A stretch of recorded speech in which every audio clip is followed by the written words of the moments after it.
இப்ப நடைமுறையை பத்தி தான் ஒரு சில கேள்வி. சரியா? டெய்லி நம்ம வீட்டுல வந்து பால் எத்தனை லிட்டர் வாங்குவோம்? 2 லிட்டர் வாங்குவோம். சராசரியா டெய்லி எத்தனை கிலோ அரிசி பயன்படுத்துவோம் வீட்டுக்கு? 2 கிலோ அரிசி. ஒரு மாசத்துக்கு சமையல் எண்ணெய் ஒரு மாசத்துக்கு எத்தனை லிட்டர் வந்து வாங்குவீங்க? 10 லிட்டர்.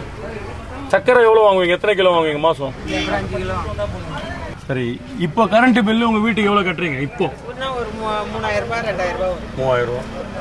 நம்ம எடப்பாடியார் ஆட்சி காலம், அம்மா ஆட்சி காலத்துல எவ்வளவு கரண்ட் பில் கட்டினீங்க? அப்போ கம்மியாக தான். எவ்வளவு கட்டணும்?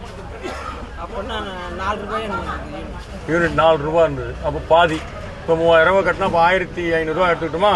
இப்போ எவ்வளவு மாசம் உங்களுக்கு எவ்வளவு சராசரியா செலவாகுது உங்க குடும்பத்துக்கு? 30,000 ரூபாய். அப்போ நம்ம அம்மா ஆட்சி காலத்துல, எடப்பாடி ஆட்சி காலத்துல எவ்வளவு செலவாச்சு மாசம்? கம்மியாக தான். ஒரு 10,000 ரூபாய் இருக்குமா? எல்லா வேலையும் ஏறி இருக்குல்ல. இப்போ இந்த 5 வருஷத்துல எதனா நம்ம வந்து வீட்டுல பசங்க லேப்டாப் எதனா வாங்கியிருக்கா? நம்ம வீட்டுல யாருன்னா அம்மாவோடைய திட்டம் நம்ம கொடுத்தாங்க, திருமண உதவி, தாலிக்கு தங்கம் கொடுத்தாங்க. இப்ப எதனா கொடுத்தாங்க இந்த 5 வருஷத்துல? மகளிர் அதாவது ஸ்கூட்டி மானியம் எதனா இப்ப 5 வருஷத்துல வாங்கியிருக்கோமா?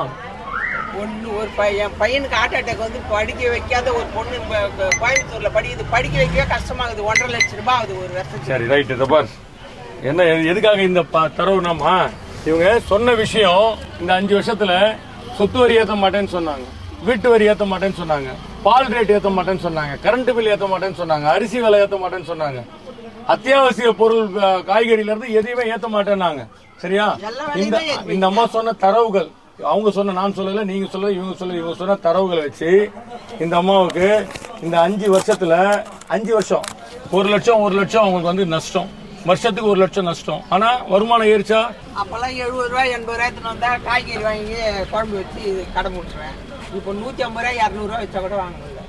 வேலை என்ன பண்ண முடியும்?